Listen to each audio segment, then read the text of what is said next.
গ্রামের সাধারণ টোটো চালকদের গ্রাম ভেদাভেদ নয়, সমস্ত টোটো চালকদের শহরে প্রবেশ করার অনুমতি দিতে হবে। টোটো চালকদের শহরে মিছিল এবং ডেপুটেশন জেলা শাসককে। গ্রামের টোটো শহরে ঢুকতে দিতে হবে, এই দাবিতে টোটো চালকদের ডেপুটেশন জেলা শাসকের কার্যালয়। সারা বাংলায় রিক্সা টোটো চালক ইউনিয়নের তরফ থেকে শহরের টোটো চালকরা মিছিল করে জেলা শাসককে স্মারকলিপি জমা দেন।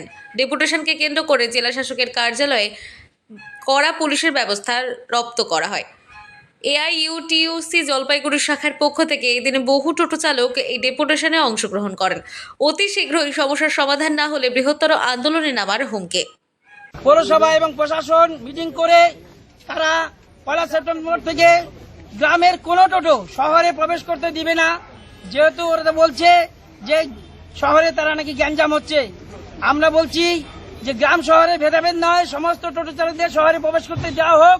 প্রশাসন যেভাবে চালাবে সেভাবেই টোটোটা চলবে এবং সকলকে জানি কাজের ব্যবস্থা করে দেয়, তারও ব্যবস্থা যদি করে দেয় তাহলে তারা টোটো চালাবে না। বিকল্প ব্যবস্থা না করে টোটো বন্ধ করা যাবে না, আমাদের এটা মূল দাবি। আগামী দিনে আমরা যদি এই দাবি আমাদের ফলপ্রসূ না হয় তাহলে আগামী দিনে আরো বৃহত্তর নামবো। গ্রামে গ্রামে ব্লকে ব্লকে আমরা স্তব্ধ করে দেব, প্রশাসনকে আমরা জানিয়ে দেব। পেটে লাথি মেরে, গরিব মানুষের পেটে লাথি মেরে বন্ধ করা যায় না, আমরা এটা জানিয়ে দেবো। আমরা সুষ্ঠুভাবে আজকে এখানে ডেপুটেশন দিতে আসছি, সুষ্ঠুভাবে। রিক্সা টোটো চালক ইউনিয়ন জিন্দাবাদ, শহরে প্রবেশ করতে দিতে হবে, আত্মীয় জানা 3 নম্বর দিতে হবে, আত্মীয় জানা 3 নম্বর রেজিস্ট্রেশন দিতে হবে।